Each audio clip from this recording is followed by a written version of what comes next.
अस्सलाम वालेकुम, नमस्कार, सत श्री अकाल एंड गुड इवनिंग। मैं हूं आरज़ू काज़मी और आप देख रहे हैं point of view.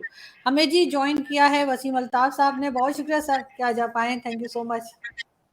Thank you very और मच। सर हम आज ज़रा बात करेंगे भावलपुर की, और जिस किस्म की खबरें वहाँ से आई, जो इंसिडेंट हुआ, तकरीबन 5,000 से ज़्यादा लड़कियों की वीडियोस निकली, और यूनिवर्सिटी और कॉलेजेस में जिस तरह से लड़कियों को डराया धमकाया जा रहा है, और जी पास हो जाएंगी या मार्क्स आ जाएंगे या वटेवर जो चल रहा है वहाँ पे। तो सर सबसे पहले इसको हम कवर करते हैं कि आखिर ये हो क्या रहा है, और इसके ऊपर किसी किस्म की रोक क्यों नहीं लगाई गई, और इतने टाइम के बाद एकदम से ये स्कैंडल निकल कर आना, आप इसको कैसे देख रहे हैं? आरजू, बात ये है कि सिर्फ ये लड़कियों का इशू नहीं है, बहुत से और भी इश्यूज हैं। मिसाल के तौर पे अकरबा परवरी है, इसमें हाई लेवल की करप्शन है, इसमें ड्रग्स भी हैं, अदर मैल प्रैक्टिसेस भी हैं, और फिर ये कुछ लड़कियों को ब्लैकमेलिंग करने का सिलसिला भी है। अब ये जो कुछ अनअर्थ हुआ है इस्लामिया यूनिवर्सिटी भावलपुर में, ये वहाँ तक महदूद नहीं है। ये हमारी तकरीबन तमाम यूनिवर्सिटियों में ये सिलसिला जारी है, ये हो रहा है, कहीं ज़्यादा कहीं कम। लेकिन यहाँ पे चीज़ें सामने आ गई हैं। बाकी यूनिवर्सिटीज़ में चीज़ें इस तरह से सामने नहीं आई अभी तक। लेकिन ये ड्रग्स का इस्तेमाल भी है, करप्शन भी है, किसी ना किसी लेवल पे। अच्छा, अब बहावलपुर में हुआ ये कि यहाँ पे कुछ लोग इक़्तिदार में थे, कुछ के पास पावर थी, कुछ लोग नहीं थे, और वो जो नहीं थे, जिनके पास पावर नहीं थी, वो ज़ाहिर है नज़र तो रखते हैं फिर कि क्या हो रहा है, और हो रहा था वहाँ पे। तो उन्होंने फिर इस सारे मामले को, ज़ाहिर है डेटा भी था उनके पास, इंफॉर्मेशन भी थी उनके पास, उनको पता था कौन क्या कर रहा है। तो ये फिर एक तरह का एक एक्सप्लोजन हुआ है, ये एक्सप्लोड किया है मामला, और ये काफ़ी अरसे से चल रहा था।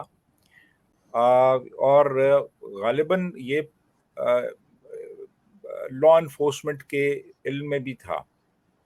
लेकिन ये इसकी जो कल्मिनेशन हुई है, ये अभी ये ईद से थोड़ा पहले, यानी समझ लें कि 1 महीना पहले ये सारा मामला जो है ये फिर इस तरह से यानी इसने एक शेप ली है। कुछ लोग गिरफ्तार हुए, और फिर उन लोगों ने इंकशाफात किए, जिससे कि खुल के बात सामने आई कि यहाँ पे ये करप्शन भी थी, यहाँ पे इल्लीगल रिक्रूटमेंट्स हो रही थी, यहाँ पे ड्रग्स का इस्तेमाल हो रहा था, यहाँ पे लड़कियों को ब्लैकमेल किया जा रहा था।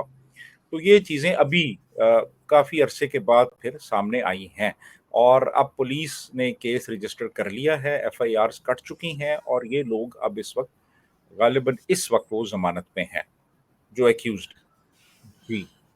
बिल्कुल ऐसा ही है, लेकिन सर ये इतना टाइम ये सब कुछ होता रहा, और बाकी भी कई हम सुनते में आते हैं आजकल तो, कि जो हमारी यूनिवर्सिटीज़ हैं और कॉलेजेस हैं वहाँ पे इस किस्म की हरकतें की जाती हैं। लेकिन कोई आप समझते हैं कि किसी किस्म की कोई रोक वगैरह है, या ये कि ये लोग अपनी बस पावर यूज़ करके और इस तरह से जो स्टूडेंट्स हैं उनको डरा धमका के सब कुछ कर रहे हैं? आप देखें, इसमें जाहिर है पावर का इस्तेमाल तो है। इसमें एक बंदा एक पोजीशन ऑफ अथॉरिटी में है, तो वो तो अपनी पावर का इस्तेमाल करेगा। वो जाहिर है उसके पास इख्तियारात हैं। तो ये तो बिल्कुल था कि नाजायज़ इस्तेमाल हो रहा था पावर का। अब पावर का इस्तेमाल कैसे नाजायज़ तौर पे हो सकता है कि आप किसी को कहते हैं जी कि आपको हम एमफिल में एडमिशन दिलवा देंगे, आपको हम स्कॉलरशिप दिलवा देंगे, आपको हम फ़ी वेवर दिलवा देंगे, आपको अच्छे नंबर दिलवा देंगे, अच्छे ग्रेड्स दिलवा देंगे।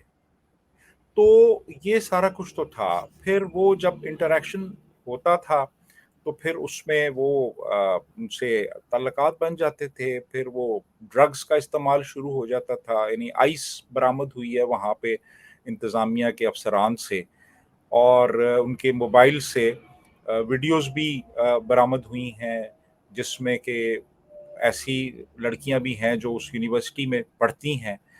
तो ये सारी चीज़ें फिर आहिस्ता-आहिस्ता सामने आई हैं, और फिर पुलिस ने एक्शन लिया है। फिर यूनिवर्सिटी में जो मुखालिफ ग्रुप था, वो फिर मज़ीद उनको एनकरेजमेंट मिली, उन्होंने फिर और काफ़ी सारी चीज़ें वो लोगों को बताईं, वो सामने लेके आए। तो अब तो बाकायदा तौर पे एक बड़ी एक कैंपेन चल रही है इस हवाले से। लोग वीलॉग्स कर रहे हैं, लोग इस हवाले से अखबारों में लिख रहे हैं, सोशल मीडिया पे इसको हुँ। बहुत कवरेज मिल रही है। तो अब पता चल रहा है जी कि ये बहुत बड़ा एक यहाँ पे सिलसिला चल रहा था, जो कि अब आके अनअर्थ हुआ है, अंबर। तो सर कुछ आपके ख्याल से सर कुछ इनके ऊपर एक्शन होगा? कोई इन लोगों को अरेस्ट तो किया गया है, ये खबरें तो आ रही हैं, लेकिन क्या सज़ा होगी, या जैसे पाकिस्तान में होता है कि जिसके पास पैसा है वो अपनी पावर के बल पे निकल जाता है? देखिए, अब ये कहना बड़ा मुश्किल है कि इनको सज़ा होगी या नहीं होगी। लेकिन बहरहाल कानूनी कार्रवाई तो शुरू हो चुकी है, एफआईआर्स कट चुकी हैं। अ अ, इवन वो जो एक मेजर साहब हैं, मेजर एजाज़ शाह साहब, जो कि चीफ सिक्योरिटी ऑफिसर हुँ, थे, उन्होंने एक एतराफ़ी बयान भी दे दिया है, जिसमें हुँ, उन्होंने मुख्तलिफ लोगों के नाम भी लिए हैं कि ये सब लोग इसमें इन्वॉल्व्ड थे।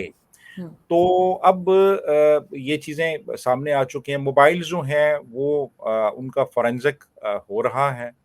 उनमें सारी चीज़ें मौजूद हैं, तस्वीरें मौजूद हैं।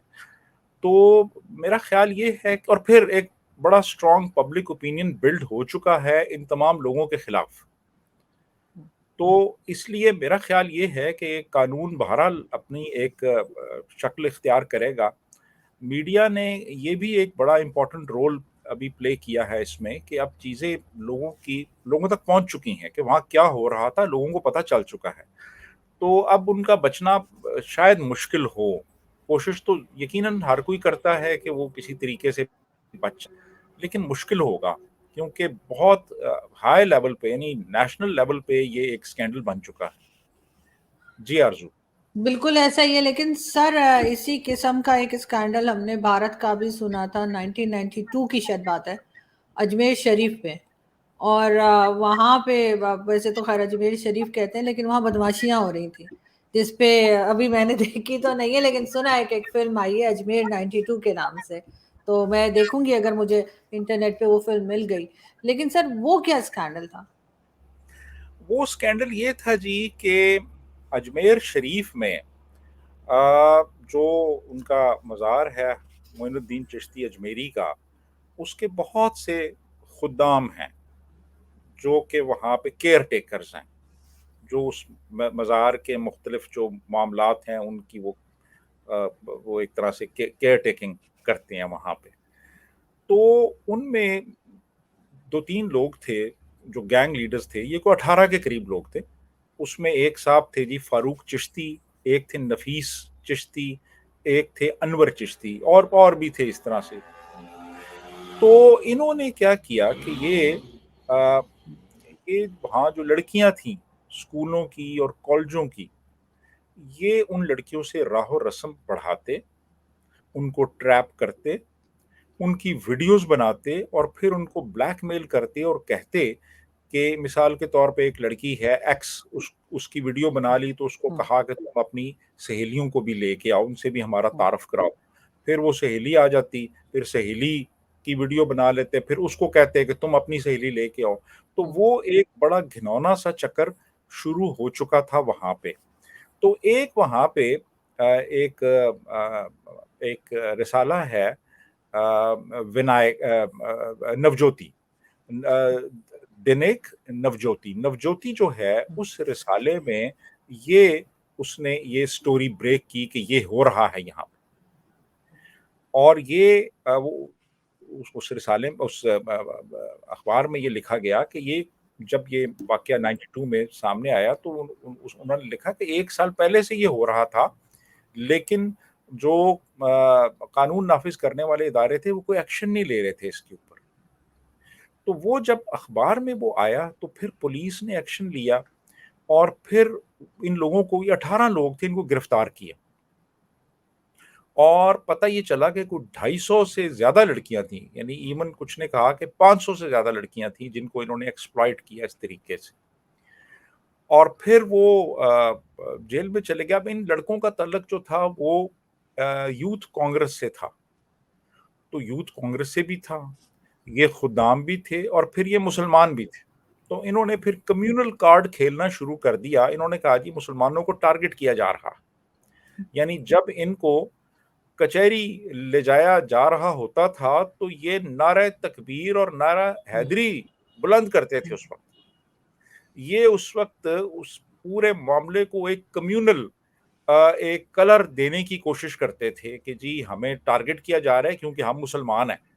लेकिन ये सारे इस पूरे ड्रामे में ये इन्वॉल्व थे और ये ब्लैकमेलिंग कर रहे थे और ये बहुत सी लड़कियां थी इसमें। तो वो जब केस फिर रजिस्टर हो गया तो अब ये था कि वो जो विक्टिम्स थी, जो लड़कियां थी, अब उनके लिए बड़ा मुश्किल था क्योंकि एक बहुत बड़ा स्टिग्मा है लड़कियों की। जाहिर है उनका एक इमेज होता है सोसाइटी में, उनका एक इज्जत होती है। तो अब अगर एक लड़की आके कहे जी मेरे साथ ये सारा कुछ हुआ है तो उस बेचारी लड़की की तो लाइफ स्पॉइल होगी ना, वो उससे शादी ही नहीं कोई करेगा कि ये तो इस किस्म की एक्टिविटीज में इन्वॉल्व रही है। तो बहुत कम लड़कियां जो थी वो सामने आई, बहुत पीछे हट गई। फिर इन्फ्लुएंशियल फैमिलीज थी, ये खुदाम थे ये।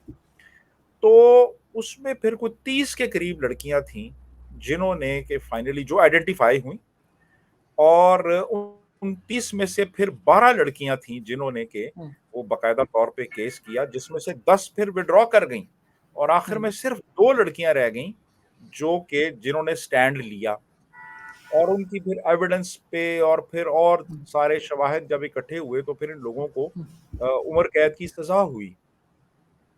लेकिन फिर बाद में पॉलिटिकल प्रेशर्स थे और फिर इन लोगों का अपना इन्फ्लुएंस था, तो वो करते करते अल्टीमेटली फिर ये इनकी जो सजाएं थी वो जितनी काट चुके थे ये, वो उनको कहा गया कि इतनी सजाएं काफी हैं। यानी 2012 तक ये केस जारी रहा और ऐसे भी लोग हैं जो अभी 30 साल हो चुके हैं और 30 साल से वो लापता हैं, यानी ऐसे भी हैं।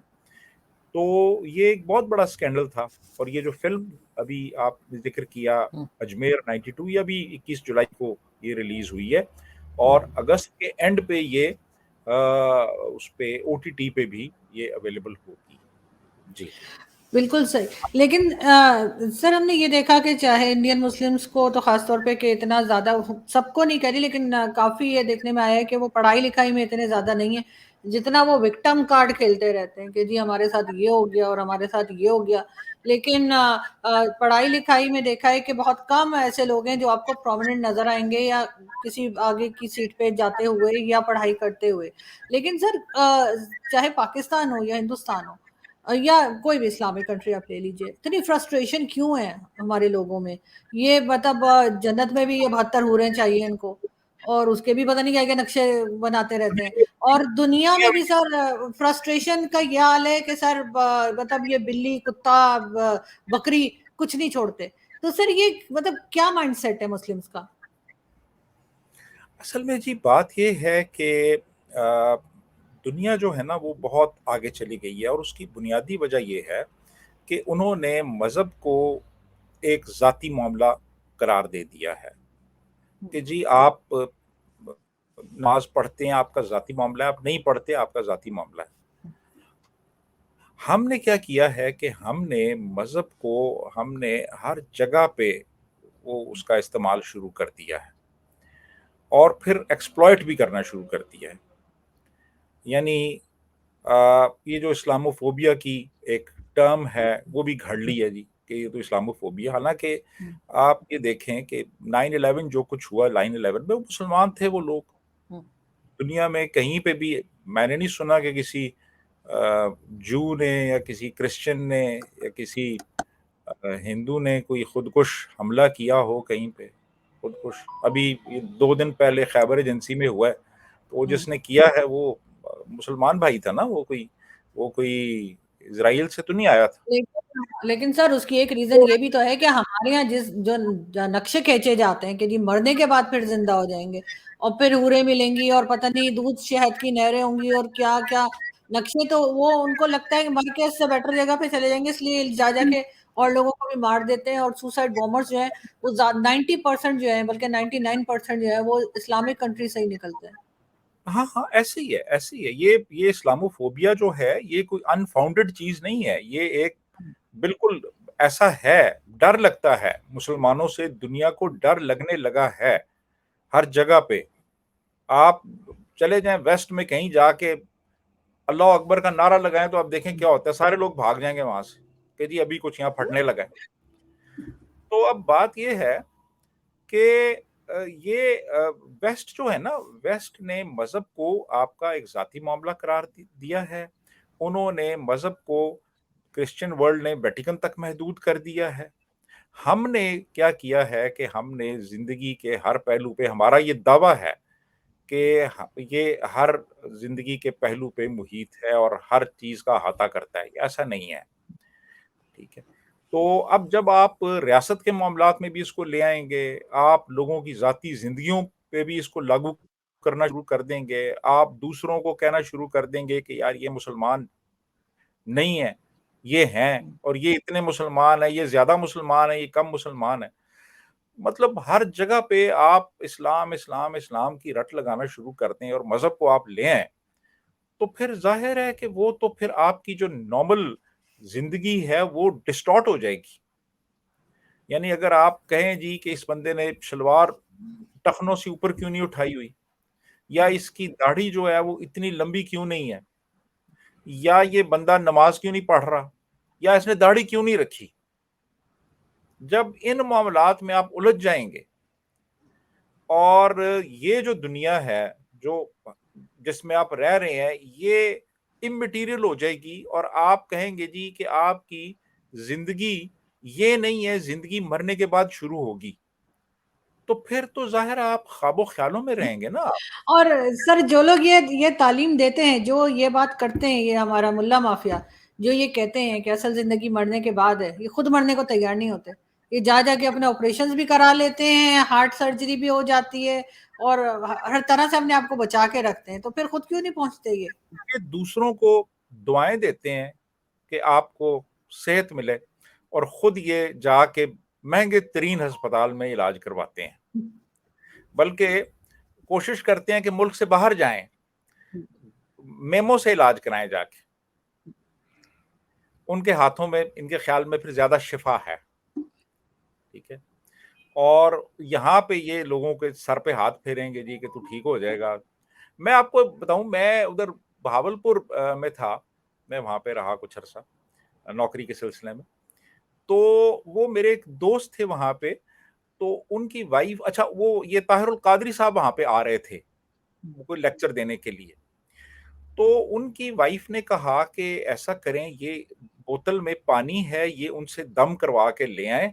मेरी कमर में दर्द है, तो वो मुझे किसी ने कहा है कि ये दम करते हैं तो कमर दर्द जो है वो ठीक हो जाता है। अच्छा, अब जनाब वो मेरे दोस्त जो हैं वो कहते हैं कि मैंने वो बोतल ले ली, मैं वहां पहुंचा तो क्या देखता हूं कि वो अभी उन्होंने पहुंचना था तारुल कादरी साहब ने, तो उससे पहले एक कुर्सी, उन्होंने कुर्सी नुमा एक चीज थी वो ला के उन्होंने सोफे के ऊपर रखी, अभी उन्होंने आना था। तो कहते हैं, मैंने पूछा, मैंने कहा यार ये क्या रखा है, उन्होंने कहा जी ये हम इसके ऊपर वो आके बैठते हैं क्योंकि उनकी कमर में जो है ना वो बहुत शदीद दर्द होता है। कहते हैं मैंने बोतल वहीं पे तोड़ी और घर आके मैंने बीवी को कहा, मैंने कहा यार उनका तो अपने कमर की दर्द जो है वो ठीक नहीं हो रही, तो तुम क्या बात कर रही हो। तो कहने का मतलब ये है कि ये सारे लोग जो हैं इनके वो रोजगार लगे हुए हैं और वो मजे कर रहे हैं और कनाडा की हवाओं में सांस हाँ। ले रहे हैं और वहां पे अय्याशी कर रहे हैं, और यहाँ पे जब ये आते हैं तो फिर ये यहाँ पे आके ये जलसे करते हैं और नारे मारते हैं और लोगों को बताते हैं जी कि असल इस्लाम क्या है, और रियल लाइफ में ये लोग सब कुछ कर रहे होते हैं। बिल्कुल ऐसा ये सर मौलाना फजलुर रहमान और इनके जैसे लोग जो हर वक्त कादियानियों को बुरा भला कहते रहते हैं, उनको मरने के बाद भी उनके कब्रिस्तान तोड़ देते हैं, उनके मस्जिदों के अभी गुंबद वगैरह तोड़े। ये जब इनकी हार्ट सर्जरी हुई थी तो अमेरिका में या कनाडा में, तो वो जो सर्जन थे वो कादियानी थे और करवा ली इन्होंने सर्जरी, ना हाथ लगाने देते, कहते कि नहीं है। लेकिन ये लोग बात कुछ और करते हैं और मतलब इनकी हरकतें कुछ और होती हैं। तो बहरहाल नाम तो इन्होंने भी बहुत खराब किया है अपने रिलीजन का, चाहे जो बिल्कुल कह ऐसे लें। बिल्कुल ऐसे ही है, बहुत इन्होंने बहुत खराब किया है, और हर तरीके से लोगों को मुतनफ़िर कर दिया इन्होंने। इन लोगों बिल्कुल। ने लोगों को हाँ। मुतनफ़िर कर दिया है। लोग अब इनकी बात नहीं सुनना चाहते। जिस किस्म बिल्कुल का ऐसा। इनका वो एक्चुअल कैरेक्टर है और जो कुछ ये आम ज़िंदगी में करते हैं, तो ल- बिल्कुल मैं एग्री करता हूँ आपकी बात ले, से। लेकिन सर अफसोस की बात यह है कि अभी भी इनके बहुत फॉलोवर्स हैं। अगर ऐसा ना होता तो ये मुमताज कादरी और ये जो टीएलपी का हेड जिसकी डेथ हुई थी, तो उस पे इतने लोग बाहर ना निकलते। जितने बाहर निकले इतने तो शायद मैंने अब्दुल सत्तार ईदी साहब के वक्त नहीं देखे, जो इन जैसे लोगों के लिए लोग बाहर आए। और बड़े बड़े पढ़े लिखे लॉयर्स थे वो, जो मुमताज कादरी के ऊपर फूल फेंक रहे थे। और यही हाल ये टीएलपी वालों का था। तो सर बहरहाल माइंडसेट तो मेरा ख्याल है मेजोरिटी का कुछ इसी किस्म का है, कम लोग रह गए थे। लेकिन तब्दीली भी आ रही है, मैं आपको बताऊँ। ये सारा कुछ अपनी जगह, लेकिन अब बहुत से लोग बहुत ज़्यादा डिsillusion भी हो चुके हैं कि यार ये हम्म। क्या है? ये हर जगह पे ये हर कोई हमें नेक बनाने के चक्कर में है यार। ये दुआ पढ़ो, ये वज़ीफ़ा करो, ये इबादत हम्म। करो, ऐसे करो, वैसे करो। तो लोग तंग भी आ गए हैं अब। लोग अब जो है वो ये सारी चीज़ें जब एक चीज़ की एक्सेस हो जाती है, तो जी। फिर लोग उससे भागते हैं कि यार ये क्या है यार? मतलब आप हमें इंसानों की तरह जीने दें यार आप हमें। आप क्या हर वक़्त हमारे ऊपर हर चीज़ फ़ोर्स करते रहते हैं कि यार ऐसे करें, ये करें, वो करें। तो मेरा बिल्कुल ख़्याल है। है कि तब्दीली भी आ रही है और रिएक्शन भी आ रहा है इस सब का, ये जो कुछ यहाँ पे हुआ है।